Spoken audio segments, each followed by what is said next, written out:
ونستعينه ونستغفره من يهده الله فلا مضل له ومن يضلل فلا هادي له وأشهد أن لا إله إلا الله وحده لا شريك له وأشهد أن سيدنا ونبينا وحبيبنا وشفيعنا وقرة أعيننا محمدا عبده ورسوله صلی اللہ تبارک و تعالی علیہ وعلی آلہ واصحابہ وازواجہ وذریتہ وبارک وسلم تسلیما کثیرا اما بعد فاعوذ باللہ من الشیطان الرجیم بسم اللہ الرحمن الرحیم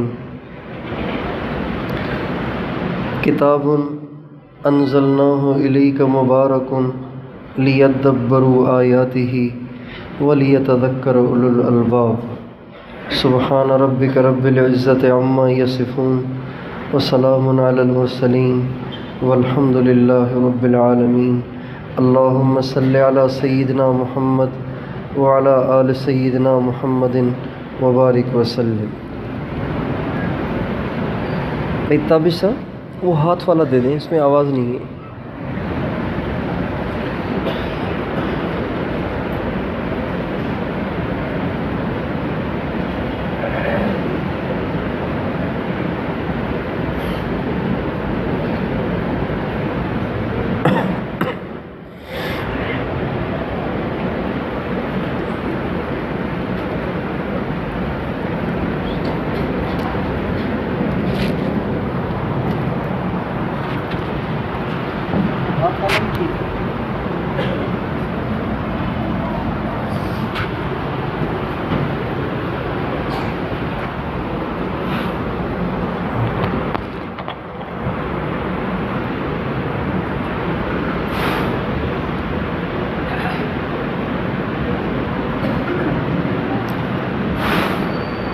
میرے محترم بھائی اور دوستو،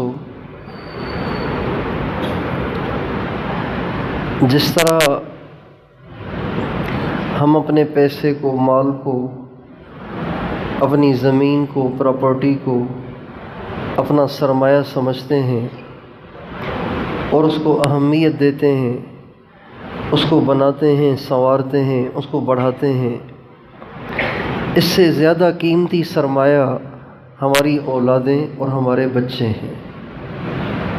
بچہ بہت بڑا سرمایہ ہے، اولاد بہت بڑا سرمایہ ہے، بہت بڑی کمائی ہے، بہت بڑی دولت ہے، بہت بڑی پراپرٹی ہے۔ حضور نبی کریم صلی اللہ علیہ وسلم کا ارشاد ہے کہ جب انسان دنیا سے چلا جاتا ہے تو اس کی نیکیوں کے لکھنے کا جو سلسلہ ہے وہ بند ہو جاتا ہے۔ دائیں بائیں فرشتے بیٹھے ہوئے ہیں، ایک برائیاں لکھتا ہے، ایک اچھائیاں لکھتا ہے۔ جب انسان مر جاتا ہے تو وہ اعمال نامہ بند ہو جاتا ہے۔ ہمارے نبی کا ارشاد ہے، لیکن تین صورتیں ایسی ہیں کہ اگر ان میں سے کسی ایک کو بھی انسان اختیار کر لے تو مرنے کے بعد بھی اس کے اعمال نامے کھلے رہیں گے۔ برائی تو لکھی نہیں جائے گی چونکہ وہ ختم ہو گئی، اب وہ کر نہیں رہا، لیکن اچھائیاں لکھے جانے کی تین صورتیں ہیں کہ مرنے کے بعد بھی اچھائیاں لکھی جائیں۔ اب علیہ السلام نے فرمایا ان میں سے ایک علم ينتفع به، ایک یہ ہے کہ انسان علم چھوڑ جائے، یعنی کتاب کی شکل میں، شاگردوں کی شکل میں یا کسی اور شکل میں علم چھوڑ جائے اور لوگ اس علم کو پڑھتے رہیں، اس سے نفع اٹھاتے رہیں۔ یہ ایسی صورت ہے کہ جب انسان دنیا سے چلا جائے گا تو بھی اس کے اعمال نامے میں نیکیاں لکھی جاتی رہیں گی۔ اور دوسری صورت صدقۃ جاریہ، ایسا صدقہ کرے کہ جس کا اجر باقی رہے، برقرار رہے، چلتا رہے۔ جیسے مثلا مسجد بنا دی، مدرسہ بنا دیا، کنواں کھدوا لیا، کسی کو بور کروا کے دے دیا، اس کا پانی چلتا رہے گا، اجر ملتا رہے گا۔ ہسپتال بنوا لیا، وہاں مریضوں کا علاج ہوگا، وہ دعائیں دیں گے اور یہ نیکیاں لکھی جاتی رہیں گی۔ یہ ساری صدقہ جاریہ کی صورتیں ہیں، اور بھی بہت سی صورتیں ہیں۔ اور تیسری صورت جو ان سب میں سب سے زیادہ قوی ہے، سب سے زیادہ قوی ہے، سب سے زیادہ اہم ہے، ہمارے نبی فرماتے ہیں وہ یہ ہے وَوَلَدٍ صَالِحٍ يَدْعُو لَهُ، انسان ایسی نیک اولاد چھوڑ جائے، ایسی نیک اولاد چھوڑ جائے کہ جب یہ دنیا سے چلا جائے تو اس کی اولاد اس کے لیے دعا کرتی رہے، ان کی دعاؤں کی برکت سے اس کے اعمال نامے میں دھڑا دھڑ لاکھوں کے حساب سے، کروڑوں کے حساب سے، ہزاروں کے حساب سے نیکیاں لکھی جاتی رہیں گی اور اس کے درجات بلند ہوتے رہیں گے۔ ہمارے نبی نے یہ 3 صورتیں بتائی ہیں مرنے کے بعد بھی اعمال نامے میں نیکیاں لکھے جانے کی، لیکن سب سے آخر میں یہ تیسری صورت رکھی ہے، اور یہ قاعدے کی بات ہے کہ جو سب سے زیادہ قوی فرد ہوتا ہے وہ سب سے آخر میں آتا ہے۔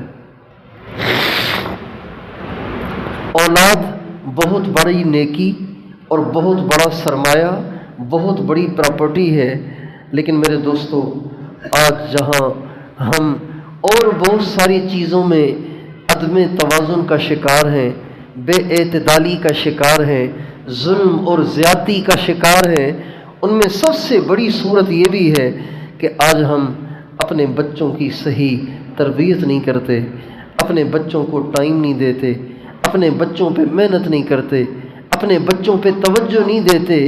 ان بچوں کے ذریعے ہم کیا کیا درجات کما سکتے ہیں اور کتنا اللہ کو راضی کر سکتے ہیں، اپنی قبر کو کتنا ٹھنڈا کر سکتے ہیں، اس کا انسان دنیا میں تصور نہیں کر سکتا۔ علامہ ابن قیم رحمۃ اللہ علیہ ایک بہت بڑے عالم گزرے ہیں، انہوں نے ایک کتاب لکھی ہے، اس میں انہوں نے ایک واقعہ لکھا ہے۔ کہتے ہیں کہ اللہ والے تھے، انہوں نے خواب دیکھا۔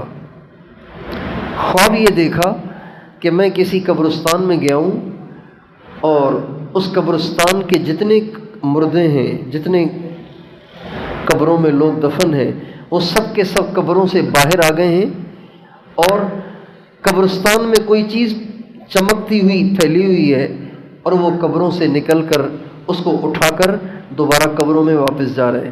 تمام قبروں سے لوگ نکل رہے ہیں اور چیز اٹھا رہے ہیں اور واپس جا رہے ہیں۔ کہتے ہیں میں قبرستان میں گھومتا رہا، گھومتے گھومتے ایک قبر کے پاس سے گزرا تو میں نے دیکھا کہ ایک شخص قبرستان میں قبر میں بڑے مزے سے لیٹا ہوا ہے۔ تو وہ چونکہ فارغ تھا تو میں نے اس سے پوچھا، میں اس کے پاس چلا گیا، میں نے اس سے پوچھا یہ کیا ماجرا ہے، لوگ قبروں سے کیوں نکل رہے ہیں اور قبروں سے نکل کے یہ کیا اٹھا رہے ہیں؟ کہنے لگے کہ یہ جو لوگ ایصال ثواب کرتے ہیں نا، ایصال ثواب کرتے ہیں، تو ایصال ثواب کی وجہ سے جو انعامات اللہ تعالیٰ کی طرف سے دیے جاتے ہیں وہ یہاں آ کر فرشتے ڈال دیتے ہیں، ہر ایک اپنے حصے کا انعام اٹھا کر قبر میں جا رہا ہے۔ تو ان کا پھر آپ کیوں نہیں اٹھا رہے؟ یہ سارے تو اٹھا رہے ہیں، آپ آرام سے لیٹے ہوئے ہیں۔ کہنے لگے مجھے اس کی ضرورت نہیں ہے، اس لیے کہ میرے پاس تھوک کے حساب سے نیکیاں آ رہی ہیں، تھوک کے حساب سے اجر آ رہا ہے۔ کہنے لگے وہ کیسے؟ کہنے لگے اللہ کا شکر ہے میرا بیٹا حافظ قرآن ہے، روزانہ قرآن پڑھتا ہے اور قرآن کا ختم کرتا ہے اور وہ پھر مجھے بخش دیتا ہے۔ کہنے لگے آپ کا بیٹا کہاں رہتا ہے؟ کہنے لگے فلاں بازار میں جاؤ گے نا تو ایک جگہ مٹھائی کی دکان ہے، فلاں جگہ مٹھائی کی دکان ہے، وہاں پہ آپ کو میرا بیٹا مل جائے گا۔ جب صبح کو اٹھے تو سارا خواب ان کو یاد تھا۔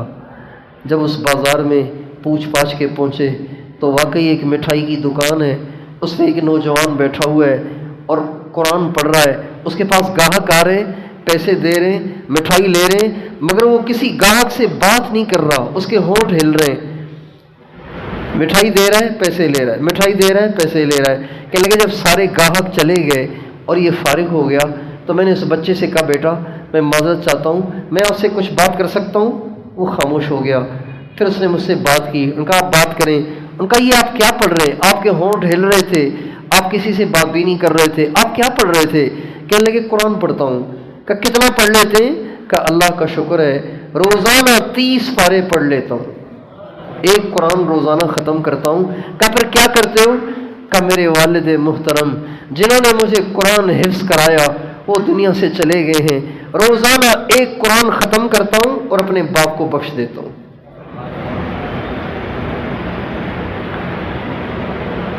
انسان اپنی اولاد کو نیک بنا کر، اپنی اولاد کو سیدھا راستہ دکھا کر، اپنی اولاد کو اللہ سے جوڑ کر، اللہ کے نبی سے جوڑ کر کتنی کمائیاں کر سکتا ہے، کتنا آخرت کو سنوار سکتا ہے، کتنے اعلیٰ سے اعلیٰ درجات کو کما سکتا ہے۔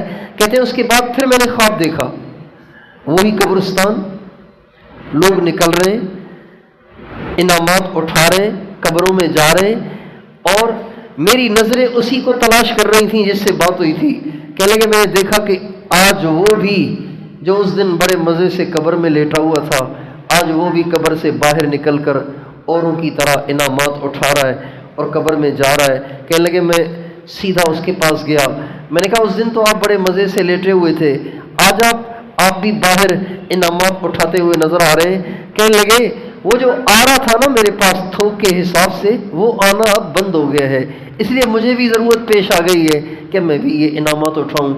کہنے لگے میری آنکھ کھلی اور میں دوبارہ اس مٹھائی کی دکان پہ پہنچا تو وہ مٹھائی کی دکان بند تھی۔ میں نے معلوم کیا تو معلوم ہوا کہ وہ نوجوان لڑکا دنیا سے رخصت ہو گیا، یعنی وہ جو قرآن پڑھتا تھا، باپ کو بھیجتا تھا، وہ سلسلہ بند ہو گیا۔ میرے دوستو، یہ جو چھوٹے چھوٹے پھولوں جیسے ننھے منھے بچے ہیں، یہ اللہ پاک کی ہمارے پاس امانت ہیں، یہ اللہ نے ہمیں دیے ہیں، یہ ہماری اپنی پیداوار نہیں ہے، یہ ہماری اپنی صنعت کاری نہیں ہے، یہ اللہ کی دی ہوئی امانت ہے۔ یہ ہماری ذمہ داری ہے کہ ہم اپنے بچوں کو اللہ سے جوڑیں، اللہ کے نبی سے جوڑیں، اسلام سے جوڑیں، دین سے جوڑیں، ان کا ایمان مضبوط کریں، ان کے دلوں میں اللہ اور اس کے نبی کی اتنی محبت بٹھائیں کہ ان کے دلوں میں دنیا میں سب سے زیادہ اللہ اور اس کے نبی کی محبت ہو۔ آج مائیں اور آج باپ اپنے بچوں کو اللہ سے آشنا نہیں کرتے، اللہ نہیں بتاتے اللہ کون ہے، ہمارے نبی کون ہے۔ ہمارے بچے آج کے کرکٹروں کو جانتے ہیں کہ اس نے کتنے چھکے مارے ہیں، کتنے چوکے مارے ہیں۔ آج ہمارے ایکٹروں کو جانتے ہیں، فنکاروں کو جانتے ہیں، ڈانسروں کو جانتے ہیں، سنگروں کو جانتے ہیں۔ آج نہیں جانتے تو حضرت محمد صلی اللہ علیہ وسلم کی عظمت کو نہیں جانتے، حضرت ابو بکر کی عظمت کو نہیں جانتے، حضرت عمر، حضرت عثمان، حضرت علی، امام حسن اور حسین کی عظمت کو ہمارے بچے نہیں جانتے۔ اور اس کا نتیجہ کیا ہے؟ اس کا نتیجہ یہ ہے کہ آج ہمارے ان چھوٹے چھوٹے بچوں نے جو کوڑے کاغذ کی طرح سے ہیں، انہوں نے اپنا آئیڈیل اللہ کے نافرمانوں کو بنایا ہوا ہے۔ ہمارا ایک عرب ملک میں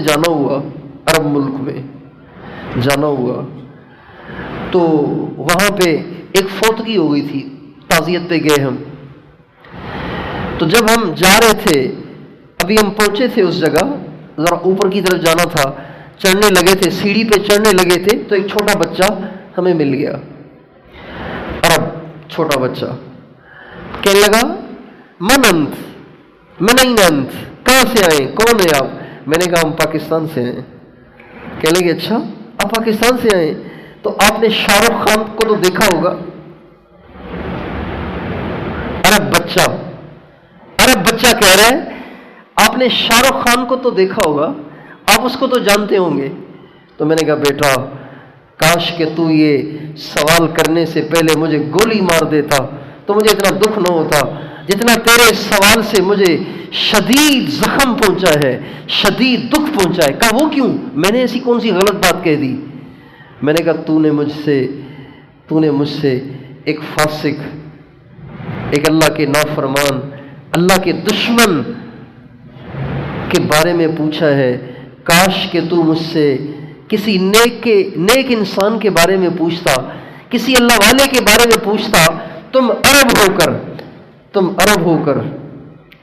کر حضور کی قوم کے ہو کر، صحابہ کی قوم کے ہو کر، اور اہل قرآن میں سے ہو کر تم نے ایک ایکٹر کے بارے میں مجھ سے پوچھا ہے، معلوم ہوتا ہے تیری ماں نے، تیرے باپ نے تجھے صحابہ کی عظمت بتائی نہیں ہے، اہل بیت کی عظمت بتائی نہیں ہے، حضور اکرم صلی اللہ علیہ وسلم کی عظمت بتائی نہیں ہے، اس لیے تمہیں یہ گندے لوگ اچھے لگ رہے ہیں۔ اچھا، اللہ کی شان دیکھیے، ہر جگہ 5 انگلیاں برابر نہیں ہوتی، جہاں پھول ہوتے ہیں وہاں کانٹے بھی ہوتے ہیں، جہاں کانٹے ہوتے ہیں وہ اللہ پھول بھی پیدا کر دیتا ہے۔ اسی ملک میں ایک مسجد میں ہم نے عشاء کی نماز پڑھی، عشاء کی نماز سے فارغ ہو کر ایک بچے نے میرے پاس نماز پڑھی، بچے کی عمر ہوگی کوئی 6-7 سال، 8 سال، اس سے زیادہ نہیں تھی۔ میں نے ویسے ہی سلام کیا بچے کو، بہت اچھا بچہ، پھول جیسا، سلام کیا، نام پوچھا، تو ایسے ہی میں نے اس سے پوچھا، میں نے کہا آپ کو اپنے نبی سے پیار ہے؟ اتحب النبی، کیا آپ کو اپنے نبی سے پیار ہے؟ تو اس بچے نے جو جواب دیا، وہ الفاظ تھوڑے تھے لیکن اس کے اندر کیفیت بہت بڑی تھی، الفاظ تھوڑے تھے، کیفیت بڑی تھی، اس کا لہجہ، اس کا انداز ایسا تھا کہ من موہ لیا اس بچے نے۔ میں نے اسے پوچھا اتحب النبی، کیا آپ نبی سے پیار کرتے ہیں؟ تو آپ مجھے دیکھیں کہ لگا بلا، کیوں نہیں، یہ کوئی پوچھنے کا سوال ہے؟ میں نے کہا کم، کتنی؟ کہ لگا کثیر، بہت۔ میں نے کہا پھر بھی کتنی؟ کثیر سے تو بات واضح نہیں ہوتی، کتنی؟ تو اس بچہ تھا نا، اس نے کثیر کو تھوڑا سا لمبا کیا، کہا کثیر۔ میں نے کہا نہیں، واضح کرو کتنی؟ تو اس بچے نے کثیر کو اور لمبا کیا، کہا کثیر۔ میں نے کہا واضح نہیں ہوا، اور واضح کرو۔ کہ لگا واللہ اکثر من کل شیء، اللہ کی قسم دنیا میں سب سے زیادہ پیار مجھے حضور سے ہے۔ کیا ہمارا کوئی بچہ یہ جواب دے سکتا ہے؟ کیوں نہیں دیتا؟ اس لیے کہ آج ہمارے گھروں میں بچوں کی تربیت نہیں ہے، بچوں کی ذہن سازی نہیں ہے۔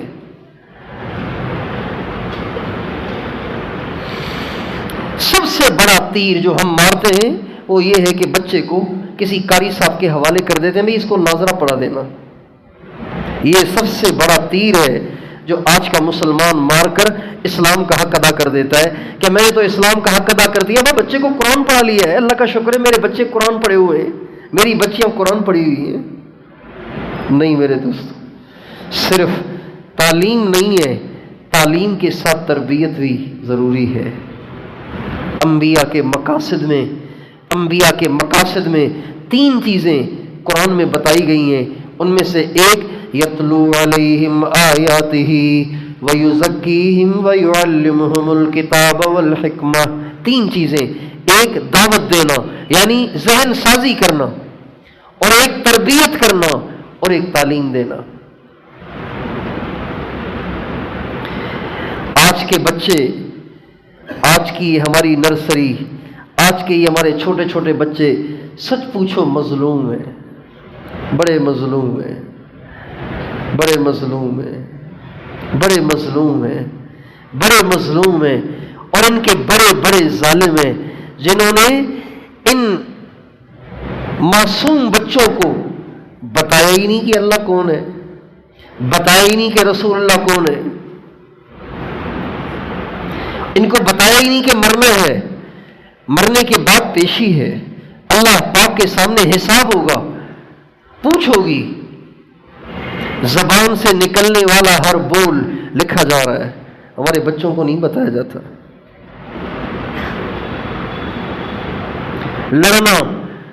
لڑنا مسلمان کا شیوا نہیں ہے، مسلمان کا طریقہ نہیں ہے، لڑنا بھیڑنا جھگڑنا یہ مسلمان کا طریقہ نہیں ہے۔ ہمارے نبی کا ارشاد ہے سب سے زیادہ اللہ پاک کو جس بندے سے نفرت ہے وہ جھگڑالو ہے۔ ابغض العباد الی اللہ الالد الخصم، سب سے زیادہ اللہ پاک کو جو نفرت ہے وہ اس بندے سے جو جھگڑالو ہے، کبھی اس سے الجھ گیا، کبھی اس سے الجھ گیا، کبھی اس سے جھگڑ لیا، کبھی اس سے جھگڑ لیا۔ آج ہم اپنے بچوں کو دیکھیں، ہم اپنے بچوں کو کیا سکھا رہے ہیں؟ بچے، ماں باپ اپنے سر سے اتارنے کے لیے بچوں کو کارٹون کے سامنے بٹھا دیتے اور دیکھیے بچے سنتے کم ہیں، دیکھتے زیادہ ہیں۔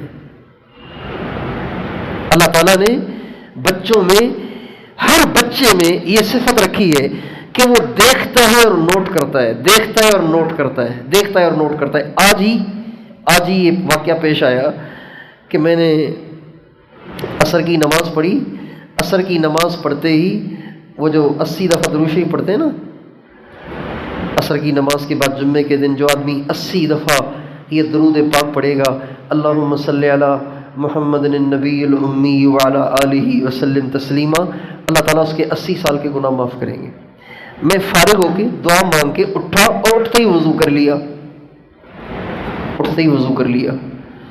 تو یہ میرا نواسا بیٹھا ہوا ہے، اس نے مجھ سے پوچھا بابو آپ نے نماز بے وضو پڑھی ہے کیا؟ ابھی آپ نے نماز پڑھی ہے، دعا مانگی ہے اور دعا کرتے ہی آپ وضو کر رہے ہیں، تو آپ نے نماز پھر بے وضو پڑھی تھی کیا؟ میں نے کہا نہیں بیٹا، وضو تھا، نماز وضو سے پڑھی ہے، پھر وضو ٹوٹ گیا ہے اس لیے دوبارہ کر رہا ہوں۔ بچے دیکھتے زیادہ ہیں، سنتے کم ہیں۔ آپ پورا لیکچر دیں وہ سارا ان کو یاد نہیں رہے گا، آپ کچھ کر کے ان کو دکھا دیں وہ آپ کو ویسے کر کے دکھا دیں گے۔ اب جب باپ موبائل میں لگا ہوا ہے، ماں موبائل میں لگی ہوئی ہے، بہنیں موبائلوں میں لگی ہوئی ہیں، بھائی موبائلوں میں لگے ہوئے، ہر ایک موبائل لیے اسی میں مگن، اسی میں گم ہے، تو بتائیے بچے کیا سیکھیں گے؟ کیا بچے قرآن لے کے بیٹھ جائیں گے؟ کیا بچے فضائل اعمال لے کے بیٹھ جائیں گے؟ کیا بچے حیات الصحابہ لے کے بیٹھ جائیں گے؟ کیا بچے آپ سے صحابہ کے واقعات کا مطالبہ کریں گے؟ کیا بچے آپ سے امام حسن حسین کی عادات اور ان کے اخلاق کا مطالبہ کریں گے کہ ابو ان کے اخلاق کیسے تھے؟ جب ماں بھی موبائل میں، باپ بھی موبائل میں، بھائی بھی موبائل میں، سارا گھر موبائل میں مگن ہے، تو بھائیوں بچے بھی موبائل ہی میں لگیں گے۔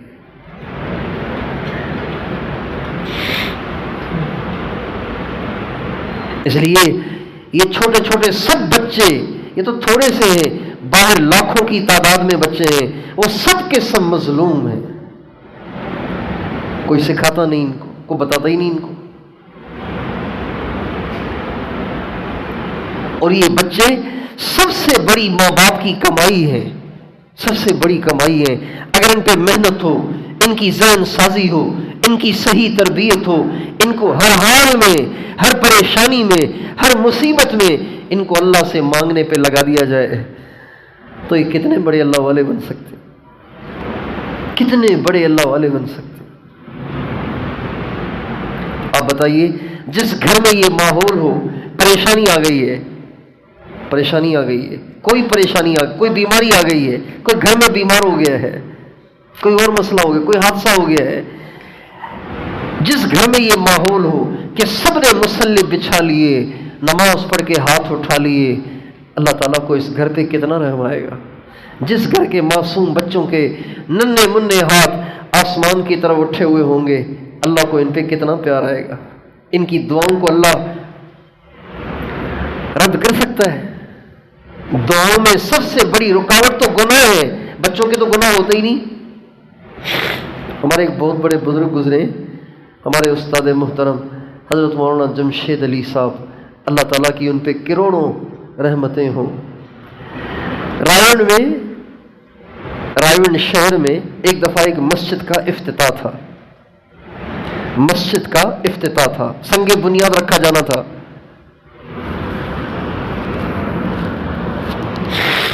تو رائے کے مشورے میں بات رکھی گئی کہ جی یہاں سے بزرگوں کی تشکیل ہو، آ کے مسجد کا سنگ بنیاد رکھیں۔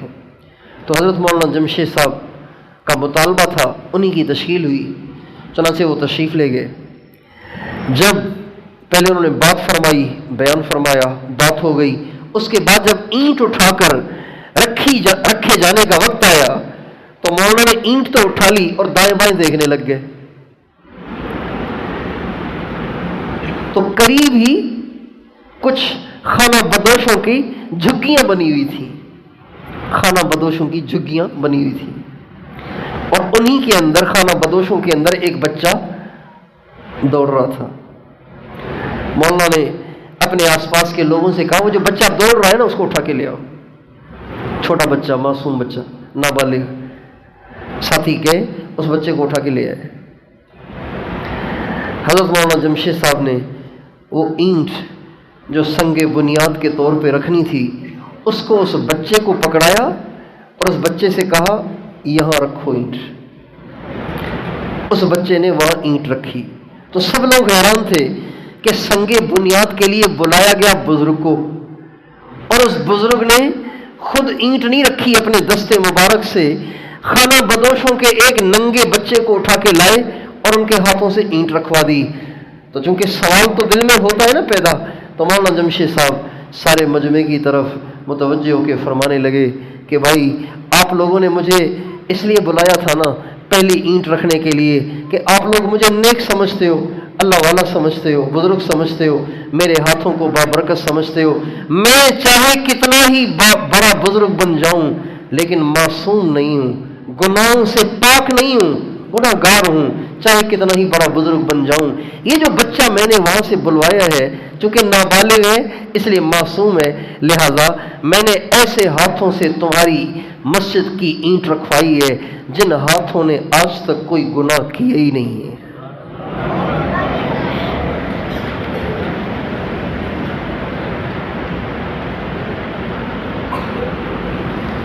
جس گھر میں یہ نظام ہو کہ پریشانی آئی، عورتیں، مرد، بچے سب ہاتھ اٹھا کے بیٹھے ہوئے، اے اللہ تو ہی کرے گا، امی کو صحت دے دے، ابو کو صحت دے دے، یہ مسئلہ حل کر دے، وہ مسئلہ حل کر دے۔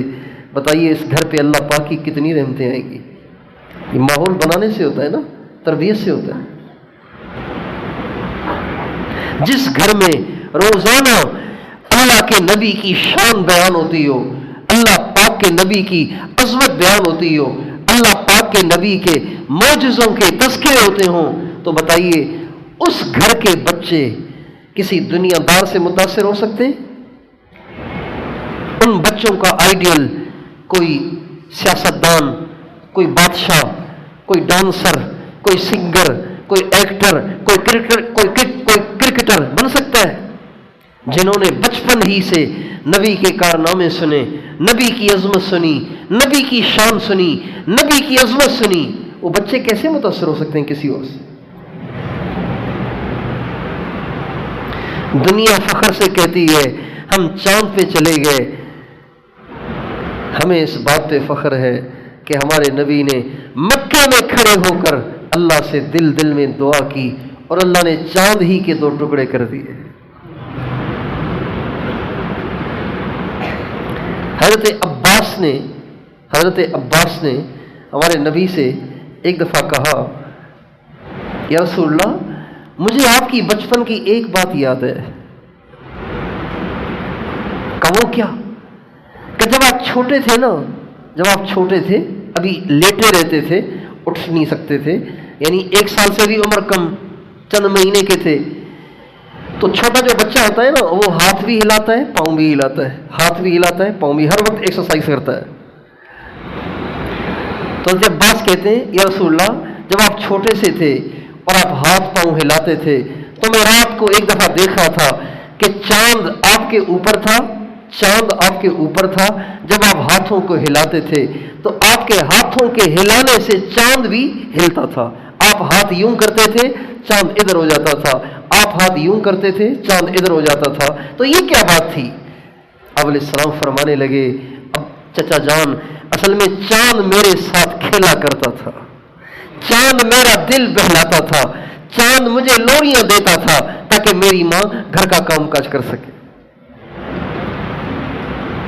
جس کا دل چاند بہلاتا ہو، اور جو ساتوں آسمانوں کو چیر کر عرش پہ جا چکا ہو، اور جس کے اشارے سے، جس کی دعا سے چاند کے دو ٹکڑے ہو گئے ہوں، بھیڑیے بھی جس کو سجدے کرتے ہوں، اونٹ بھی جس کو سجدے کرتے ہوں، جانور بھی جس کو سلام کرتے ہوں، جس پہ درود پڑھتے ہوں، اس کی شان کے کیا کہنے، اس کی عظمت کے کیا کہنے۔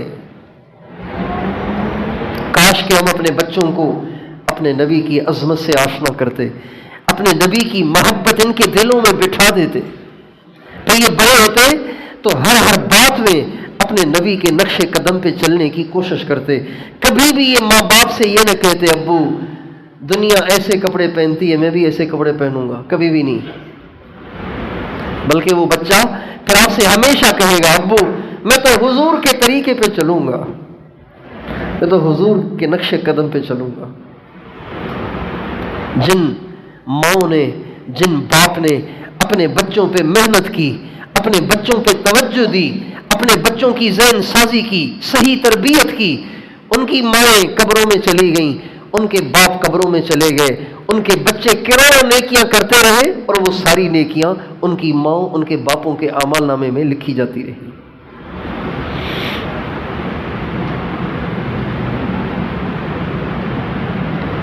اللہ تعالیٰ ہمیں بھی اپنے بچوں کی صحیح تربیت کی توفیق دے۔ میرے دوستو، یہ بچے ہمارے پاس اللہ کی امانت ہیں، ان کو پیسے کی مشین بنانے کی کوشش مت کریں۔ ان کے نصیب میں جو اللہ نے لکھا ہے وہ ان کو ملنا ہے، وہ ان کو ملنا ہے، وہ ان کو ملنا ہے۔ آپ ان کو بزنس مین بنائیں، آپ ان کو ڈاکٹر بنائیں، آپ ان کو انجینئر بنائیں، یا آپ ان کو مسجد کا امام بنائیں، ان کو وہ جو ان کے نصیب میں لکھا ہے وہ مل کے رہنا ہے۔ نصیب کبھی چھوٹ نہیں سکتا، نصیب تو مل کے رہتا ہے۔ ترمذی شریف کی حدیث ہے، ہمارے نبی کا ارشاد ہے رزق انسان کو ایسے ڈھونڈتا ہے جیسے انسان کو موت تلاش کرتی ہے، موت جیسے تلاش کرتی ہے ایسے ہی انسان کو رزق بھی ڈھونڈتا ہے کہ کہاں ہے، اور اس کو پہنچتا ہے۔ اللہ تعالیٰ فرماتے ہیں وَمَا مِن دَابَّةٍ فِي الْأَرْضِ إِلَّا عَلَى اللَّهِ رِزْقُهَا وَيَعْلَمُ مُسْتَقَرَّهَا وَمُسْتَوْدَعَهَا كُلٌّ فِي كِتَابٍ مُبِينٍ۔ اللہ فرماتے ہیں دنیا میں ہر چلنے والے کی روزی میرے ذمے ہے، اور مجھے پتہ ہے کہ وہ کہاں ہے اور کہاں اسے پہنچانی ہے۔ میں اس کی جگہ کو جانتا ہوں کہ وہ کہاں ہے، تاکہ اس کو روزی اس کی وہاں پہنچائی جائے۔ یعنی کہ فرشتہ روزی لے کے ڈھونڈتا رہے گا، وہ ملے گا نہیں، اور روزی واپس لے کے چلا جائے گا کہ وہ تو ملے ہی نہیں، روزی پہنچ کے رہتی ہے۔ لہذا اپنے بچوں کو پیسے کی مشین بنانے کے لیے کوشش محنت کرنے کی بجائے ان کو اللہ والا بنائیں، ان کو نیک بنائیں، ان کو ایسا بنائیں کہ جب آپ دنیا سے جائیں تو ان کی نیکیاں آپ کے پاس قبر میں آتی رہیں، آپ کی قبر ٹھنڈی ہوتی رہے۔ بچپن سے اپنے بچوں کا یہ ذہن بنائیں۔ اس کے لیے ایک بہترین صورت ہے کہ اپنے گھروں میں فضائل اعمال کی روزانہ تعلیم کریں، اور اپنے سارے بچوں کو اس میں بٹھائیں، اور ان کو توجہ سے دلچسپ طریقے سے سنانے کی کوشش کریں، متوجہ کریں ان کو، یعنی کہ آپ پڑھتے رہیں اور وہ کھیلتے رہیں۔ ان کو صحابہ کے واقعات سنائیں، صحابیات کے واقعات سنائیں، صحابہ کے بچوں کے کارنامے سنائیں، اپنے نبی کی عظمت سنائیں، قرآن سنائیں، قرآن کی عظمت سنائیں، قرآن کی عظمت سکھائیں۔ قرآن کتنی عالی شان نعمت ہے، قرآن کتنی اونچی کتاب ہے، اللہ کا کلام ہے، اللہ کا کلام ہے۔ تو وہی کیا خیال ہے، اپنے بچوں پہ محنت کریں گے انشاءاللہ، اپنے بچوں پہ توجہ دیں گے انشاءاللہ، اپنے بچوں کو حافظ ضرور بنائیں، حافظ بنائیں۔ حافظ بننے کے لیے ڈاکٹری چھوڑانا ضروری نہیں ہے، حافظ بننے کے لیے کالج اور یونیورسٹی چھوڑانا ضروری نہیں ہے، کیونکہ حافظ بننے کے لیے صرف 2 سال چاہیے، صرف 2 سال، زیادہ سے زیادہ 3 سال پرائمری پڑھائیں، حافظ بنائیں، پھر دوبارہ بے شک ڈال دیں۔ اگر آپ کو زیادہ شوق ہے دنیا کی تعلیم کا تو دوبارہ پڑھا لے، لیکن حافظ بنائیں۔ حافظ کا بڑا درجہ ہے۔ حضرت شیخ الحدیث قطب الاقطاب مولانا محمد زکریا صاحب رحمۃ اللہ علیہ فرماتے ہیں کتنا خوش نصیب ہے وہ جو خود بھی حافظ ہے، اس کا والد بھی حافظ ہے، اس کی والدہ بھی حافظ ہے، اس کے چچا ماموں تایا سب حافظ ہیں، اس کے بھتیجے بھانجے سب حافظ ہیں۔ نیچے حاشیے میں لکھا ہے کہ اس سے مراد شیخ الحدیث مولانا محمد زکریا صاحب خود ہیں۔ وہ خود بھی حافظ تھے، ان کے والد بھی حافظ تھے، ان کی والدہ بھی حافظہ تھیں، ان کی دادی بھی حافظہ تھیں، ان کی نانی بھی حافظہ تھیں، ان کے چچا تایا ماموں سب حافظ تھے۔ ابھی بھی ایسے گھرانے ہیں کہ پورا گھر قرآن کا حافظ ہے، مرد بھی عورتیں بھی۔ اور حافظ قرآن کی قدر قیامت میں معلوم ہوگی جب حافظ قرآن سے کل قیامت کے دن اس کو محشر کے میدان میں بلایا جائے گا اور اللہ تعالیٰ فرمائیں گے حافظ صاحب آپ کے خاندان میں اگر کوئی کچھ لوگ ایسے ہیں جنہوں نے اتنے گناہ کیے کہ آج ان کے لیے جہنم کا فیصلہ ہو چکا ہے اور وہ جہنمیوں کی صفوں میں کھڑے کر دیے گئے ہیں، اگر آپ کے رشتہ داروں میں کوئی ایسے ہیں تو آپ جائیں ان کو ہمارے پاس لے کر آئیں، ان کے لیے سفارش کریں، آپ کی سفارش پر آپ کے خاندان کے 10 جہنمیوں کو جہنم سے بچا کر ہم جنت دے دیں گے آپ کی سفارش میں۔ چنانچہ حافظ قرآن جہنمیوں کی صفوں میں دوڑے گا اور اپنے رشتہ داروں کو ڈھونڈے گا، اپنے رشتہ داروں میں سے 10 جہنمی رشتہ داروں کو لے کر آئے گا، اللہ تعالیٰ اس کے کہنے پر اس کو جنت دے دیں گے، اور حافظ قرآن کے ماں باپ کو جنت کے جوڑے پہنائے جائیں گے اور ان کو نور کا تاج پہنایا جائے گا، اور حافظ قرآن سے کہا جائے گا اقرأ ورتقی ورتل کما کنت ترتل فی الدنیا، میرے بندے قرآن پڑھنا شروع کر اور جنت کے درجات پہ چڑھنا شروع کر، اور ٹھہر ٹھہر کے پڑھنا جیسے تم دنیا میں ٹھہر ٹھہر کے پڑھا کرتے تھے، جہاں تم والناس پہ پہنچو وہی تمہارا درجہ ہے۔ کتنی عزت ہے حافظ قرآن کی قیامت کے دن۔ آج تو کوئی بچے کو قرآن حفظ کرا لے تو دنیا دار لوگ کہتے ہیں ارے بچے کو تو ضائع کر دیا، اتنے سال ضائع کر دیے، فلاں اسکول میں ڈال دیتے تو پتہ نہیں بچہ کہاں سے کہاں پہنچ چکا ہوتا۔ تو دوستو ہم اپنے گھروں میں قرآن کا ماحول بنائیں، حفظ قرآن کا ماحول بنائیں، تلاوت قرآن کا ماحول۔ پہلے زمانے سے مراد کوئی 100 سال پہلے نہیں، 20 30 40 سال پہلے کی بات ہے کہ ہمارے گھروں میں ہماری عورتیں قرآن پڑھے بغیر کچن میں نہیں جاتی تھیں، قرآن پڑھے بغیر دکاندار دکان پہ نہیں جاتا تھا، قرآن پڑھے بغیر ملازم ملازمت کے لیے نہیں جاتا تھا، قرآن پڑھے بغیر کسان اپنے کھیت میں نہیں جاتا تھا۔ پہلے قرآن پڑھتا تھا، دن کی ابتدا لوگ قرآن چاہے فجر نہ بھی پڑھی ہو قرآن پڑھتے تھے۔ اب لوگ قرآن کو بھول گئے، قرآن چھوٹ گیا ہے، قرآن سے بے توجہی آ گئی ہے، اور ہمارے نبی قرآن پاک میں اللہ تعالیٰ فرماتے ہیں کل قیامت کے دن حضور نبی کریم صلی اللہ علیہ وسلم اللہ پاک کے سامنے شکوہ کریں گے، وقال الرسول ان قوم اتخذوا هذا القرآن مہجورا۔ قیامت کے دن نبی کریم صلی اللہ علیہ وسلم اللہ پاک کے سامنے شکایت کریں گے اے اللہ میری اس قوم نے قرآن کو چھوڑ دیا، قرآن کو ٹائم نہیں دیا، قرآن کی طرف توجہ نہیں کی۔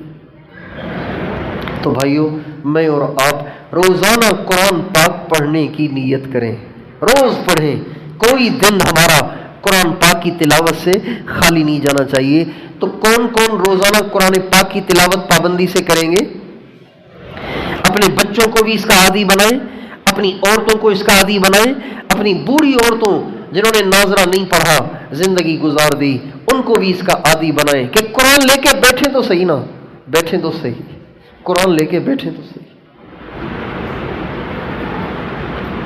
اور اپنے بچوں کی تربیت کریں، اپنے گھروں میں دین کا ماحول بنائیں، کوئی کام خلاف شریعت نہ ہونے دیں۔